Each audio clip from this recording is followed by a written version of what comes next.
Good morning, everyone. Thank you for joining us today.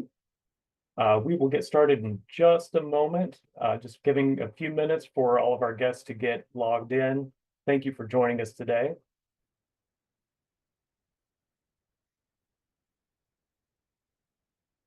We'd love to have you introduce yourselves in the chat. Um, Let us know your name, what organization or company you're with, and let us know something that you like about spring. It's a beautiful sunny day out today. I know I've been appreciating the much improved weather and talking to my friends who live in Ohio. They are not having a great time with their weather.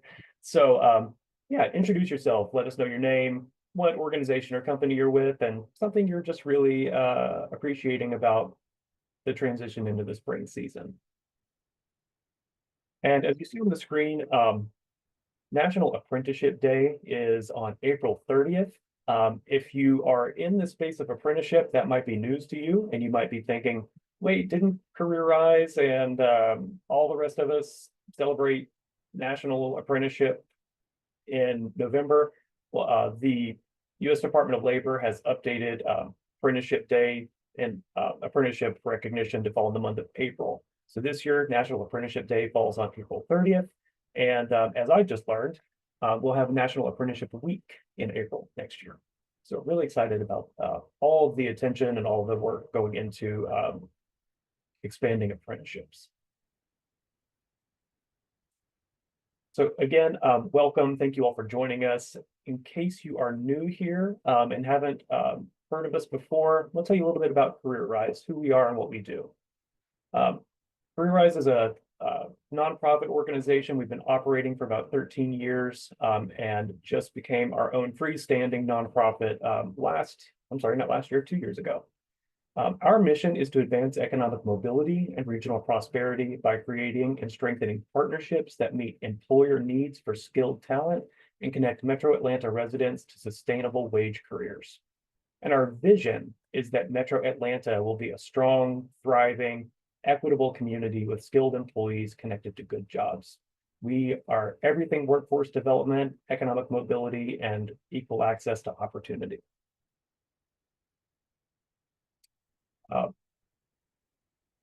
The industry partnerships team within CareerRise is who organizes and produces our webinar series. So a little bit about us. We make workforce development easier for employers and those who support them. As I like to say, we are your friends in workforce development. How we do that is we educate about and help employers navigate through the workforce development ecosystem, which is not always easy to do, especially since there are so many of us who do so many different things. We help create alignment and drive toward common goals and build capacity and provide support through low-risk programming so that it's easier for employers to take risks and do things that improve the quality of their jobs and make it easier for people who have been left out of opportunities to access those in the future. Our webinar series really hits to that first bullet of educating about navigating the workforce development system. And in this series, we provide innovative and practical ideas, tools, and resources for employers. And we try to hit on some of these topics you see on the right-hand side of your screen. Things that really affect every employer, no matter the size or the industry. So talking about where do you find people? How do you hire, source your candidates, and plan your workforce? How do you implement training, make sure your training needs are met? And how can you get involved with apprenticeships? Employment success support is all about those life situations or barriers that can prevent people from obtaining employment or maintaining it. Talking about things like transportation, childcare, housing, quality careers and workplaces. That's all about having the kinds of jobs that people would choose to work in, given a plethora of options, and making sure that the workplace and the jobs we offer are of high quality. And lastly, career awareness and promotion is making sure that our young people know about high demand careers in your businesses and are exposed and prepared for them when they graduate and move on to the next stage of their career path. So that's a little bit about industry partnerships. Now it's my pleasure to welcome WorkSource Director Sonia Grant with WorkSource Cobb and Cobb Works to give us our WorkSource welcome this morning. Take it away, Sonia. Good morning, everyone. I'm certainly delighted to be here today. As Nate said a moment ago, I'm Sonia Grant, and I'm the president and CEO of Cobb Works, and we're also known as WorkSource Cobb. And we're actually one of 18 workforce agencies in the state of Georgia. Before I jump in, I'll just say that since I don't always know the breadth and the depth of understanding of the workforce ecosystem that we have participating today, I'm going to try to give you a quick down and dirty about who we are and what we do. So first of all, we provide federally funded workforce development resources and services to serve job seekers as well as employers. I'm here in Cobb, and we serve more than 10,000 job seekers, and we touch more than 1,000 businesses annually, providing talent sourcing, talent recruitment, information sessions, professional development, job search assistance, funding for skills training, literacy programs, as well as employment placement. Here in Cobb, like many of our other sister agencies, we have a very robust business services team that works very closely with our employers to ensure that they can be competitive in their industries, as well as working to enhance their capabilities and overcome obstacles they might be facing. However, today, I'm here as a member of the Metro Atlanta Workforce Boards, which include both Cobb, DeKalb, the City of Atlanta, Fulton, and Atlanta Regional Commission. And we all work very closely to resolve workforce challenges, develop innovative strategies to help respond to existing as well as emerging workforce needs. So on behalf of the Metro Atlanta Workforce Boards, I want to welcome you all to the CareerRise Industry Partnership Team webinar series. As always, it looks like we have a jam-packed agenda with some phenomenal speakers. And I'm always particularly excited about the topic about apprenticeships because I think we know that earn and learn models work. Whether they're apprenticeships or pre-apprenticeships, they're excellent opportunities for job seekers or even incumbent workers to develop new skills and elevate their careers. With the right skills, the right training, the right support services, and strategic and intentional strategies, I know that we can build a multitude of talent pipelines for employers while simultaneously improving the economic mobility for underserved populations. So today you all are in for a treat, and I'm confident that with the information that is going to be shared today is going to be thought-provoking as well as informative. And you're going to leave here with a great deal of ideas as well as a greater appreciation of what apprenticeships models can offer. And I hope that you'll leave here and utilize everything that you've learned to expand access for underserved populations and develop new talent. So I'm going to stop here and say again, welcome on behalf of the Metro Atlanta Workforce Development Directors, and welcome. And we look forward to partnering with you to help build a skilled and talented workforce. Back to you, Nate. Couldn't have said it better myself. Thank you, Sonia. So on our agenda today, as Sonia mentioned, jam-packed with lots of great content and speakers, so I won't belabor the point. We will have some information from two of our presenters at the Technical College System of Georgia, talking about how to build, fund, and make apprenticeships work. And then we'll have a Q&A with Technical College Executive Director on apprenticeships in practice. We'll have some updates from the CareerRise team about some exciting events and opportunities that you can plug into, and we'll wrap up and get you out of here by 12 o'clock. So it is my pleasure to introduce Danny Mitchell and Rosalyn Dennis with the Technical College System of Georgia Office of Workforce Development. Danny and Rosalyn, take it away. Thank you. Next slide, I would assume. Like I said, my name is Danny Mitchell. I'm the Apprenticeship Program Manager here with Technical College System of Georgia's Office of Workforce Development. Myself and Rosalyn get to talk to you a little bit about apprenticeships and what we do on a daily basis. Next slide. We always get asked, what is a registered apprenticeship program? And everybody has a different definition. But if you look at this definition, I think there's some things that you'd want to take away. It's industry driven. Registered apprenticeship program is centric around the employer because it's paid employment for that apprentice that's going into the program, where they get the opportunity to learn skills, not just in a classroom, but reinforce them out on the job and get things like an industry credential and the ability to have upward mobility inside of that organization. If you look at the benefits from the business standpoint, they get the opportunity to have that highly skilled employee. They have stronger retention rate. Apprenticeships typically have above 90% retention rate for all apprentices that go once they complete the program. They want to stay with that organization. The higher productivity, that return on investment is greater because they're reinforcing the skills that they learn at a technical college or from a provider, and they're getting the mentorship to be able to understand why those things are going on out with their organization, and the opportunity to hire more diverse talent from the employee perspective or the apprentice perspective. Obviously, the higher wages, the increased skills, recognized credential that allows them to feel the capability to move anywhere within that industry and know that they have training that works all across the industry sector. Why a registered apprenticeship? So does your job require advanced skills or experience? I think most of them do nowadays. We get that all the time. Employers say, hey, the people that are coming here don't have the right skills, or we have people that are retiring. I was shocked sometimes. I go to an employer, they say, hey, within the next 3 years, we're going to have 50% of our workforce that's retiring. So obviously that's a great opportunity to have a registered apprenticeship. The trouble finding those workers with the right skills and keeping space with that industry. So one of the things that we talked about was the opportunity not just to bring on new hires, but to work with your existing workforce to have them upskilled in a registered apprenticeship as well. And that competitive advantage. When you have a registered apprenticeship program and you offer the apprenticeship program, you get people who are interested in being part of that organization in that program, not necessarily because they have the skills today, because they want to learn. So next slide. So there are components of a registered apprenticeship program, and you can look at all of them, but the first one there is the paid job. So a registered apprenticeship, like I said, is centered around that employer because they buy into the classroom training, the on-the-job learning, and all that's packaged in what's called a work process schedule.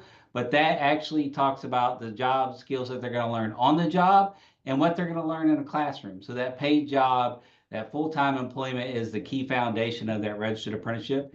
Obviously, the classroom training, there's a requirement or there's a suggestion that you have to have a minimum of 144 hours for every 2,000 hours of an apprenticeship program. So 144 contact hours inside of classroom or classroom type environment learning. And then that on-the-job training or on-the-job learning is the key component or the largest component of a registered apprenticeship program.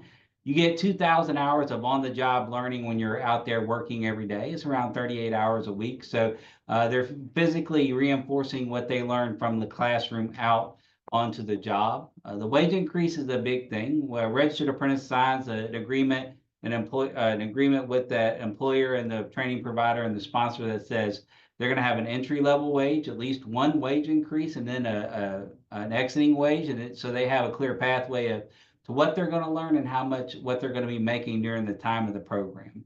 I think the most important thing about the apprenticeship program itself is mentorship, because I tell people that you get to learn what you're going to do inside of a classroom. You get to learn how to do it out on the job.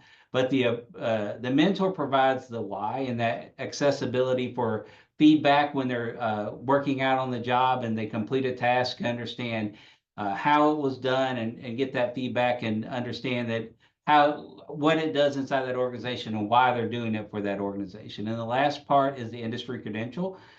So they will get a Department of Labor recognized certificate that says that they're in that, whatever that field is, that they've completed the task, but they will more than likely also get a bunch of credentials as well through the technical college or whoever the training provider is.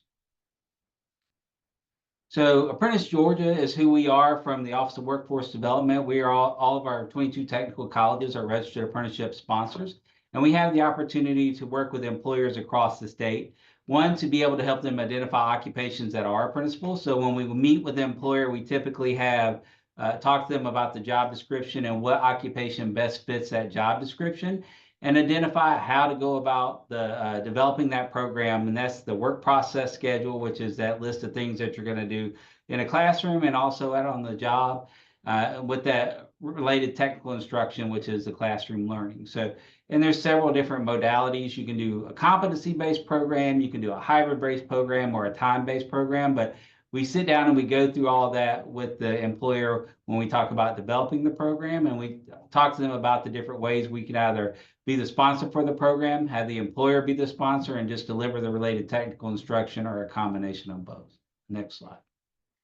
So I wanted to talk a little bit about the Atlanta workforce, and we wanted to go over a little bit of overview. And I was looking at the workforce. If you see, there's around 5 million people in the 6 million people in the metro Atlanta area. and about 5 million that are above the age of 16, the labor force ends up making about 3.2 million, employed about 3.1 million, unemployed only about 100,000. So and that reflects in the actual unemployment rate, but we had talked about the untapped workforce potential all the time. That 1.3 million people who are either getting ready to enter the workforce because they're military or they're reentry population, or they're getting ready to come of age when you want to get into the workforce. So when you think about the workforce, and an apprenticeship program allows you to be able to bring different talent pools in that you may not have been able to access before. Next slide. So the unemployment rate, obviously 5 years ago, the unemployment rate was around 3.41%. We currently sit around 3.34%. That's obviously before all the federal layoffs and everything that they're doing right now. So that will have a great impact. But this data came out before that. The majority of the unemployed personnel, around 72%, are prime work age between the age of 22 and 54. Next slide. So we looked at the data because we oftentimes talk about apprenticeship programs and the ability to make wages. I wanted to look at what the average wage was, or the median wage was, advertised wage was in the Metro Atlanta area. Right now is around 57.8 thousand a year. Comparison to 2022 is right around 51,000. So you've seen a huge increase between now and then. And you'll see that there was also a decrease in the workforce participation rate, down from 67% down to around 65%. So we see a smaller workforce being engaged, and a greater competitiveness on the workers, and obviously higher wages. So an apprenticeship program, once again, allows you to have that competitive advantage when you can bring other people in that you may not have been able to bring in without having a registered apprenticeship program. So I don't think this is a surprise to anybody. I wanted to look at the top industries in the Metro Atlanta area. Healthcare is number one. It's the largest across the state most of the time. Then transportation, construction, and manufacturing. And all of our technical colleges, or almost all of our technical colleges, have registered apprenticeship programs in all these areas. So if you're looking at doing a registered apprenticeship program, you think, well, does that college have the capability to sponsor the program? Is more than likely yes. So these are some of the areas that we see the most common apprenticeships in our technical colleges. So I also wanted to look at the correlation. This is employment concentration. So in the Metro Atlanta area, information technology has a concentration higher than the national average, which is above 1. And the same way with transportation. I thought it was interesting when our data guy gave us a briefing yesterday. He said in Georgia we do a good job of making things and transporting things, making stuff and shipping it. So I was like, well, that reflects in the data that we're seeing. Construction is about on the national average, and then healthcare and manufacturing are below what the national average is. And when we look at the job postings, you'll be able to see that information as well. Next slide. And this is true across the whole state. The registered nurses are probably the highest density of job postings, and I think it's been that way for a while. There's been a shortage of nurses, and obviously it's a critical job that they need. Software, which has a high concentration of employment, also has one of the highest job postings as well. Then tractor trailers, the intermodal or the shipping industry, and lastly that maintenance and repair worker, which really talks about that opportunity for the manufacturing, the mechatronics, and things like that. And I'm sure Richard will talk a lot about that because he does a great job when being able to develop those apprenticeship programs. And this is, I don't think this is a surprise to anybody as well, but Delta Airlines is the largest employer, but the largest sector across the Metro Atlanta is the healthcare industry. Now I started thinking about that, and I was wondering, what does the makeup of a business look like in the Metro Atlanta area? And the vast majority of them are less than 100 employees. Only about 1.7% of all businesses in the Metro Atlanta area have more than 100 personnel. Now we'll turn it over to Rosalyn. All right. Good morning, everyone. Thank you so much for joining us. Again, I'm Rosalyn Dennis. I'm the Apprenticeship Grants and Operations Manager here at the Technical College System of Georgia, and I'll be discussing a few of the funding opportunities that are available for employers to support them through their registered apprenticeships. The first two opportunities are actually managed by our team, the High Demand Apprenticeship Program, or HDAP.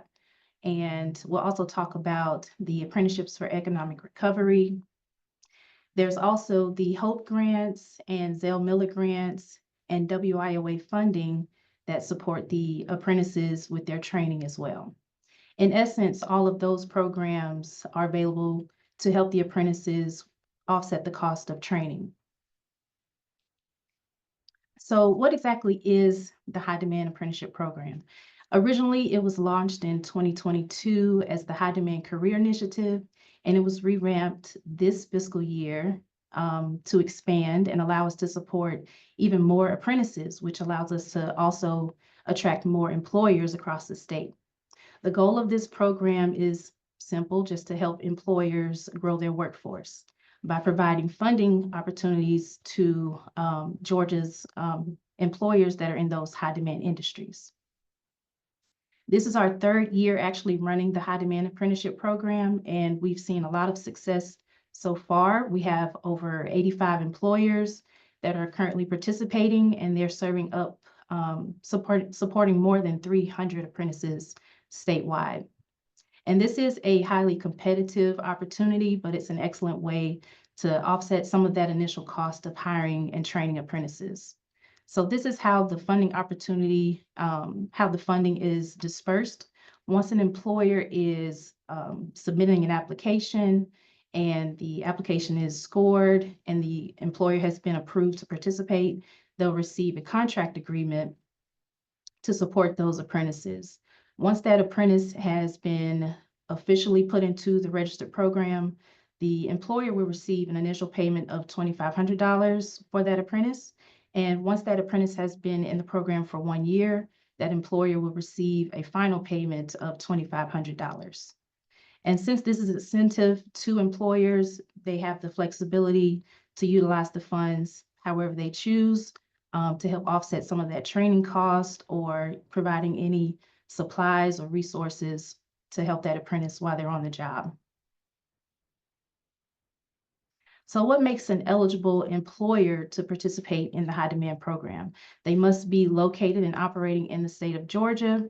They must be current on all state taxes and in operation for at least 1 year. And most importantly, the employer must employ apprentices that are in a registered apprenticeship program that's been recognized by the Department of Labor.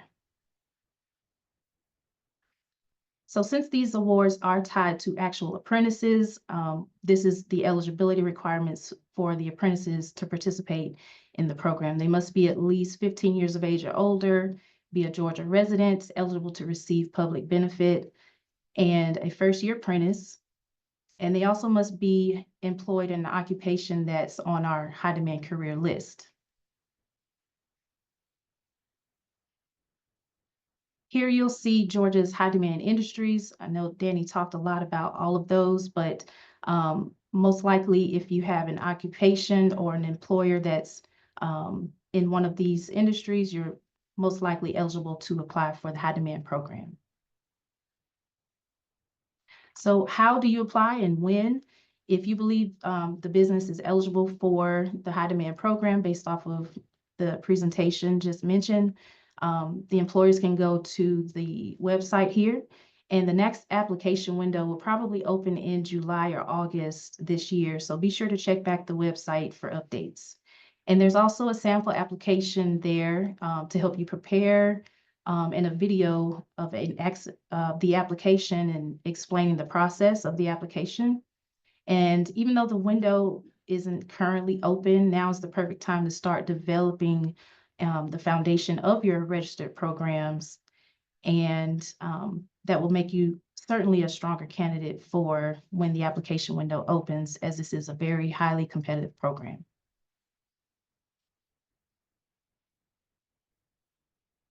Now I will discuss a few other funded opportunities that are not directly managed by our office. And these include the HOPE grant, the HOPE Career Grant, the Zell Miller, all of which can be useful to apprentices to cover tuition and training costs. And in essence, it's ideal for an apprentice to not have to come out of pocket to pay for any training or supplies while they're learning their job. So these are just added benefits and things that can support that apprentice as they're going through their program. And again, while we don't manage these programs directly, you can certainly reach out to your local technical college to find out any additional details and availability.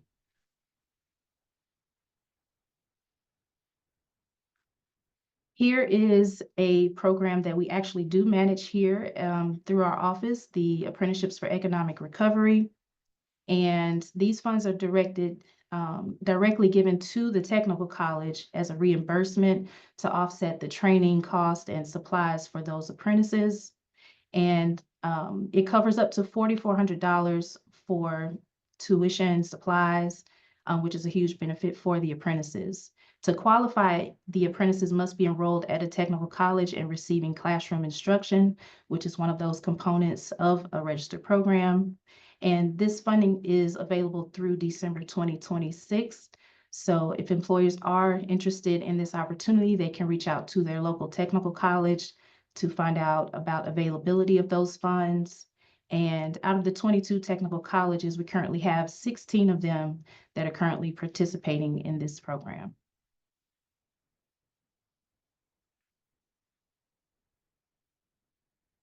There are also several WIOA funded opportunities that support registered apprenticeships. One being on-the-job training, so employers can be reimbursed for a portion of the apprentice's wages, typically 50%. The apprentices must be WIOA eligible, and the employer has to follow a structured training program. Incumbent worker training, which that funding supports the existing employees within the company. So let's say a current employee wants to learn a new skill or become an apprentice to be more into the company and receive any promotions.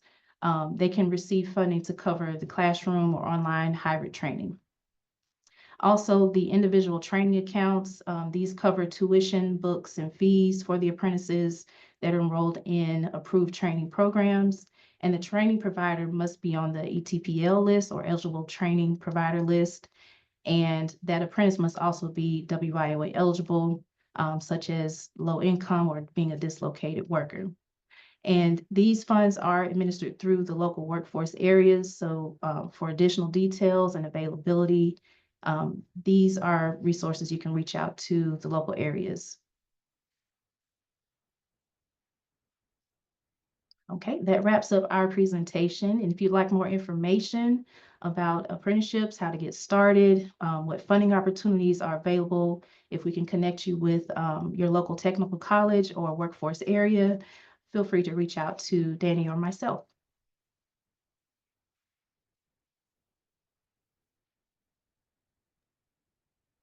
Danny and Rosalyn, thank you both so much for your information today. Always good. Two of you are just always so solid and are so educational and informative about how you talk about apprenticeships. So thank you both so much.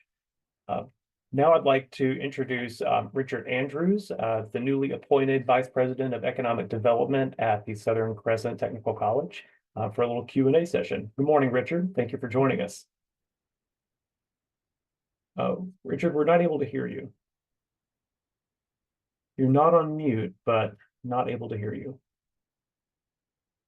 Okay, we'll give you just a moment to troubleshoot. Can you hear me now? Yes, we can. Perfect. All right. Sorry, guys. New computer setup. No worries. No worries. Well, Richard, thanks for joining us this morning. One of my first question is, let's say I heard Danny and Rosalyn's presentation today, and I'm interested in doing an apprenticeship. Where do I find recruits for my apprenticeship roles? Internally, externally? How do we go about doing that? Yeah, I mean, when it comes to apprenticeships, the first thing I kind of always think about is definitely recruitment, and whether you're looking at internal or external.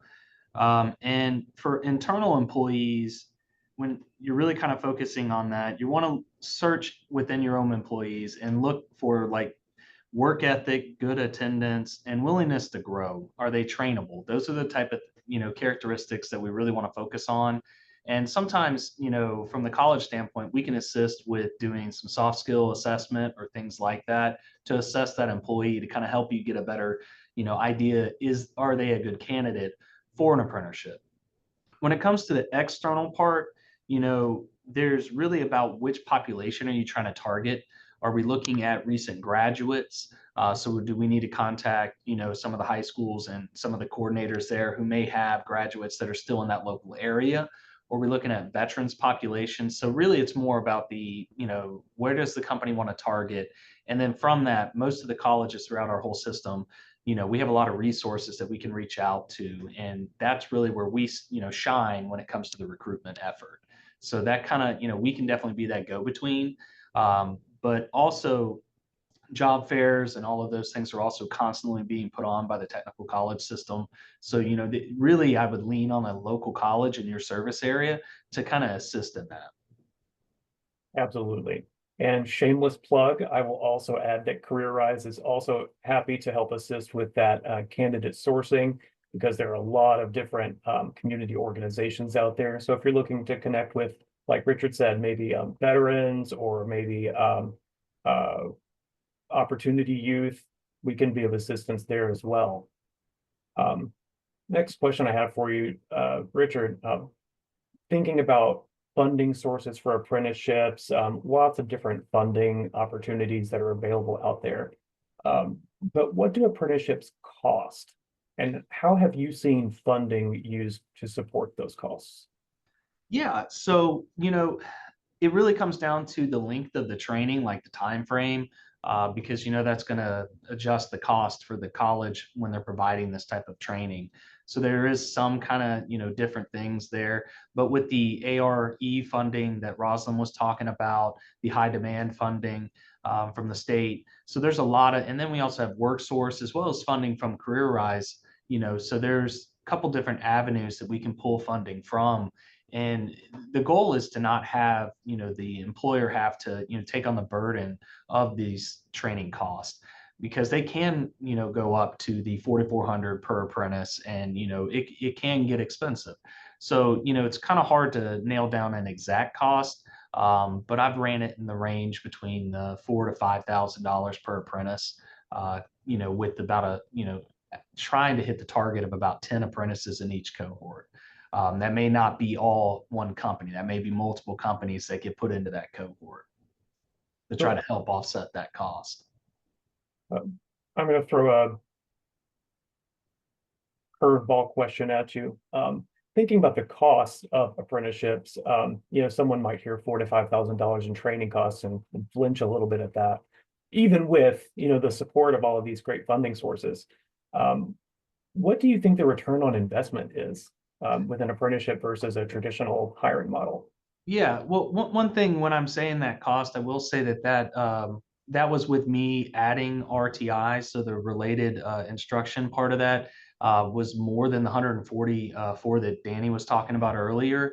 I was averaging closer to about 300 hours for that, so that was about 6 months of training. So that's why the cost was a little bit higher. You may be able to bring that cost down on that. The other part, I think the flinching of it really, when I think about that part, is the benefits of this type of training is the retention. It's the part of giving a pathway to the employee so that they actually understand where they're going at the end of the day. And it kind of lays out for the company, what is their strategy? Who are the people that they're going to promote within and kind of bring on board, and really kind of, it really is focused towards the retention. I mean, you don't want a high turnover rate. And with apprenticeships, you're going to find that retention rate is going to stay there. A lot of the apprenticeships I've ran, probably I'd easily put it in the 90% are still at the same company after 4 years. They're still there. They've moved up within the company in that time frame. And the other part I would really kind of bring up is that when I'm saying 4 to 5, that's the college's job to go find that, funding. So that's not $4,000 to $5,000 per apprentice to the employer. that's through our funding sources. So with all the, I've trained over 100 apprentices in the past 2 years, and I haven't had an employer pay more than, I think it was 2,500. And that was only, with a partial payment going towards certain apprentices that we were, not able to get funding for. So, it really is a low cost to the employer. So I know you hear that number, but that's not really what the actual employer is paying. That's more of the funding sources that we bring in and the funding options that we can bring to the table. Well, as I expected, I threw you a curveball and you knocked it out of the park. So thanks for that. I appreciate you entertaining that, Richard. My next question is thinking about some of those high demand industries like healthcare or manufacturing or distribution. Those are industries that operate on different schedules. You might have third shifts. You might have lots of different operating hours. What are some different ways apprenticeships can be structured to meet the unique needs of different employers or different roles? Yeah, so I'll use an example. I had an employer that had 20 people that they wanted to put into an apprenticeship. And so what we did is we actually broke them up into 2 groups of 10. And that way we were able to allow them to be on different shifts. So we had a morning group and we had an afternoon group. I've really found though, when it comes to more, smaller groups with companies, we tend to try to do an evening class starting around 4:30, going about 8:30, 4-hour block. It really depends on the occupation. Obviously, healthcare versus manufacturing with the lab hours and different things. So that's a 4-hour block for more of a, as Danny was talking about, mechatronics apprenticeship. So that's more of a 4-hour block, 2 days a week. And we try to do it that way so that we have all of our online and all of the hands-on all in one session, so that the rest of the time they are able to be either at home with their family. So that balance part, as well as work, right? The point of this is that they're still getting on the job hours and on the job training through the mentor program. Excellent. Thank you. And even though we just referenced 3 other industries, when many of us think about apprenticeships, our minds immediately go to skilled trades because that was sort of the birthing place of a lot of our apprenticeship models. And here at CareerRise, we've been involved in development of apprenticeship programs in other industries like Advance's IT apprenticeship program and the apprenticeship in childcare at Kids in Motion Academy. Not to mention some work that we're doing in the transportation, distribution, and logistics industry.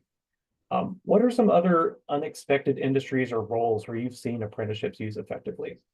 Yeah, so I think that you do have to kind of really look at the models and how to kind of put them together. But a unique one that I was working on was a real estate one, and really with that one you can imagine that they have a lot of private agents that are have their own LLC. So how do you actually structure the mentor part of that, right, and the employer part of that?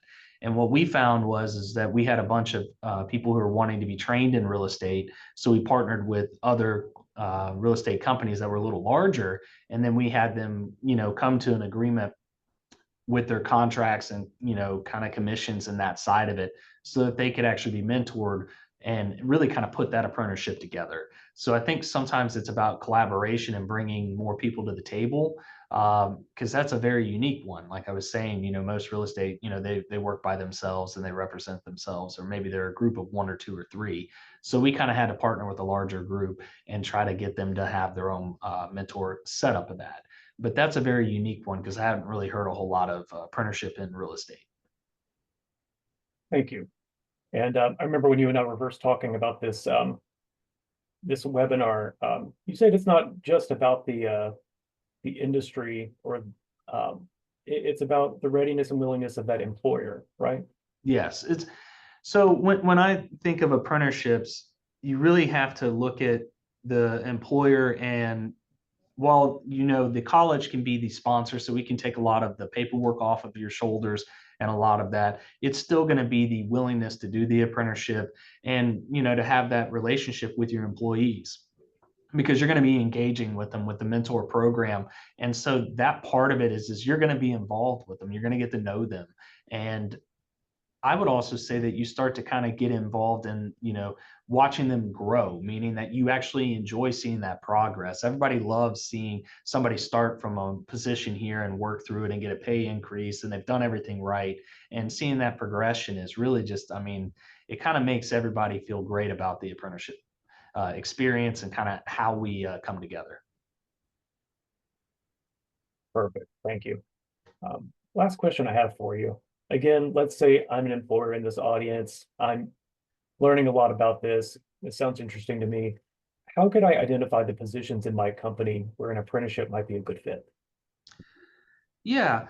So kind of a simple rule of thumb is if you can teach that skill or that training in a week to a month, then we're not talking about an apprenticeship. And what I mean by that is, if you got a new employee and we're going to put them in an Excel training, that can be knocked out in a few weeks. And so that's not really going to ask for an apprenticeship. But if it's something that you're looking at, it's got to be 3 months or, it's going to take some time. That is an opportunity to go look at an apprenticeship occupation on, apprenticeship.gov. You can contact Danny. I know he would love to sit down and talk with you about apprenticeships as well as myself. I would love the opportunity to sit there and talk with you about all the different types of apprenticeships that we can bring to the table. But that is that moment where it is an opportunity, and the Department of Labor has already done the work for you. So you just literally have to start looking up what is that occupation, look at your job description that you have at your company, and kind of really start that matching part. And then lean on your resources, the technical college system. I know CareerRise is right there to help as well with partnering you with definitely experts that can, bring that, experience to the table and kind of guide you in building out an apprenticeship. Excellent. Well, Richard, that's all the questions I had prepared for today. Thank you. Thank you very much for making time for us today. And I'll invite Rosalyn and Danny to come back with their cameras and mics for any audience questions. We actually do have a couple of questions that have come up in the chat, so I'll read those out. Casey Anderson asked, what is the impact to Apprenticeship Georgia if WIOA authorization is stalled or if that WIOA funding is reduced?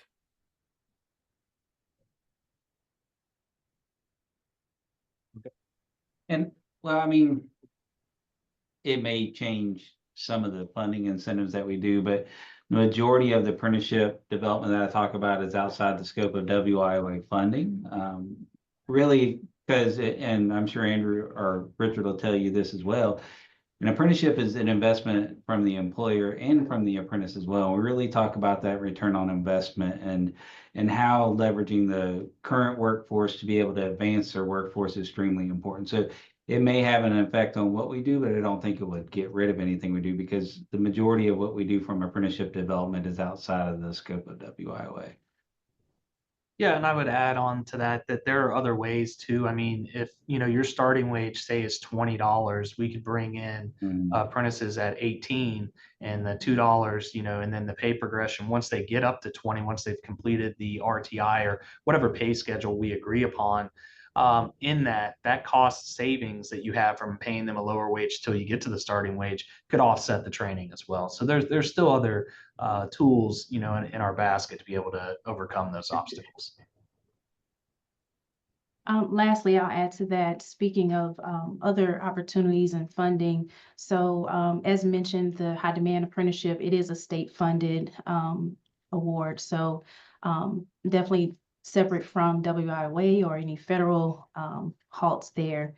And I believe that if this is a great opportunity to invest more into apprenticeships and building that collaboration with WIOA because there are, still training costs that are needed to be covered with apprenticeships. Beautiful. Thank you. We have two questions that are kind of in the same vein, so I'll combine them. What are some ways that philanthropy currently supports or could support apprenticeships? Thinking about private, corporate, any of those philanthropy veins, how can they support apprenticeships? Yeah, I can start with this one. So we get donations at the college through our foundations, and a lot of times the person doing the donating will kind of give us some guidelines on where they want to see that money spent, whether it's scholarships for tuition or towards apprenticeships or pre-apprenticeships. Because pre-apprenticeships are also a really big part of this. That may be no background. They just graduated high school, and we're trying to get them some skills to be able to work or enter the workforce. So that kind of, we've been getting a lot of donations towards that kind of effort. And I think that the foundations are, definitely willing to partner with any companies that would like to donate towards any of this opportunities. It's the same. We have the TCSG Foundation. We recently received some funding around pre-apprenticeships and manufacturing and construction. So the philanthropic organizations are out there and they reach out to us about being able to advance the capabilities of what they do. So, but yeah.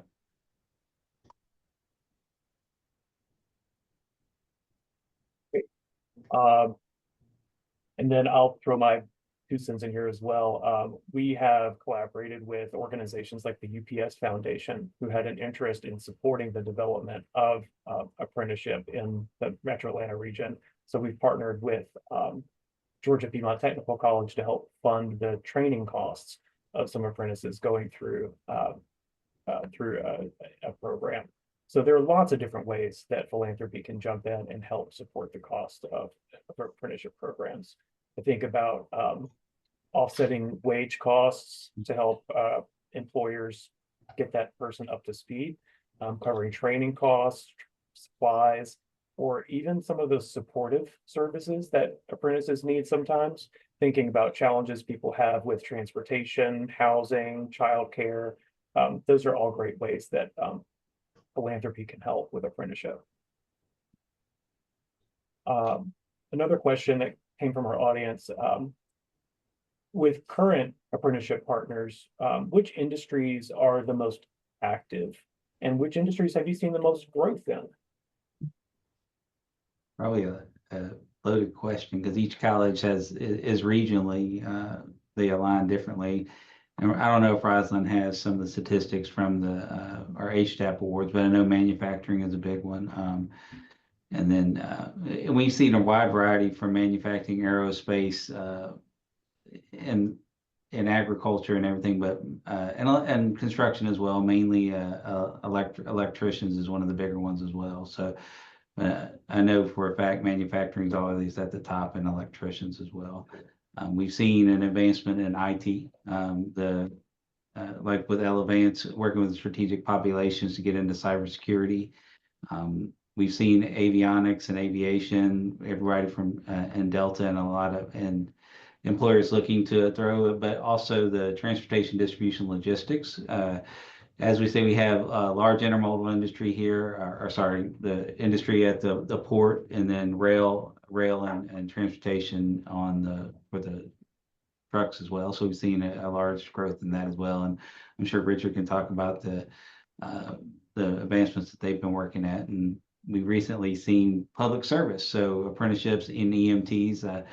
We had some state funding put towards that, but we've seen a real need and an advancement in the number of EMT and even some of the police opportunities and firefighting as well. So, yeah, I would say that manufacturing has been the biggest as I've been working in the apprenticeship space, but I would say healthcare, it really depends on regional.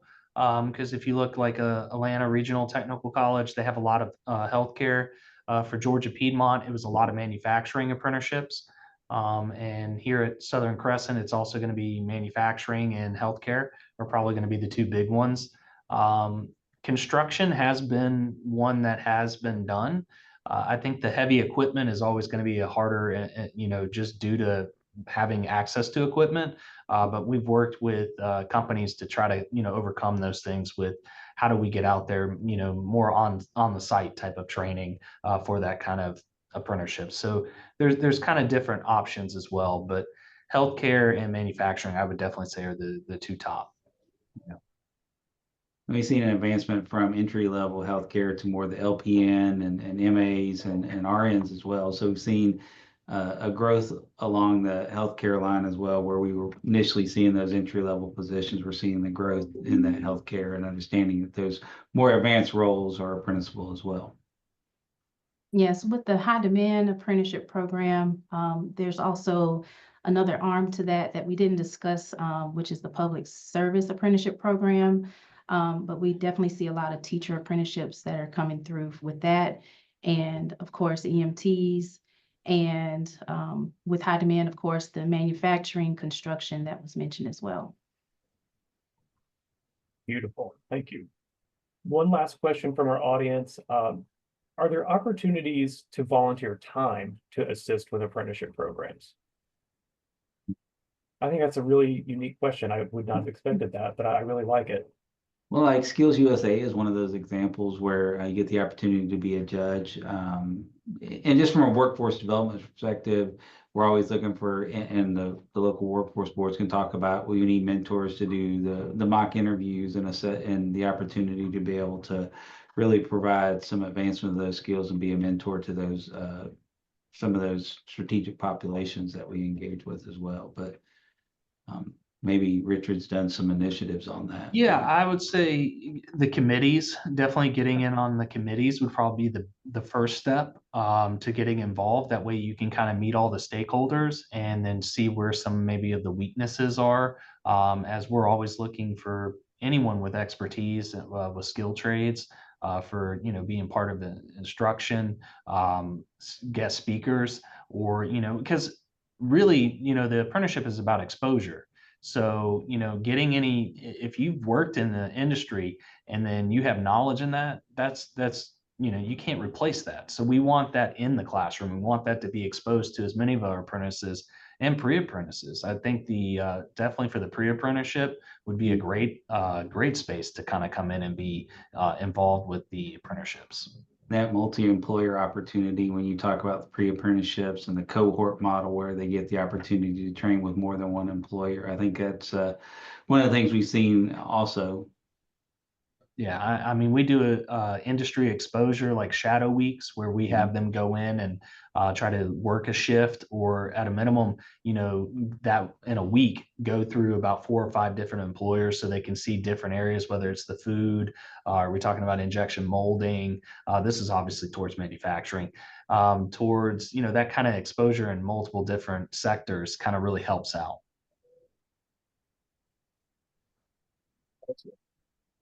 Well, Richard, Rosalyn, Danny, thank you all so much for such a great conversation and really enlightening presentations. Appreciate your time and your expertise.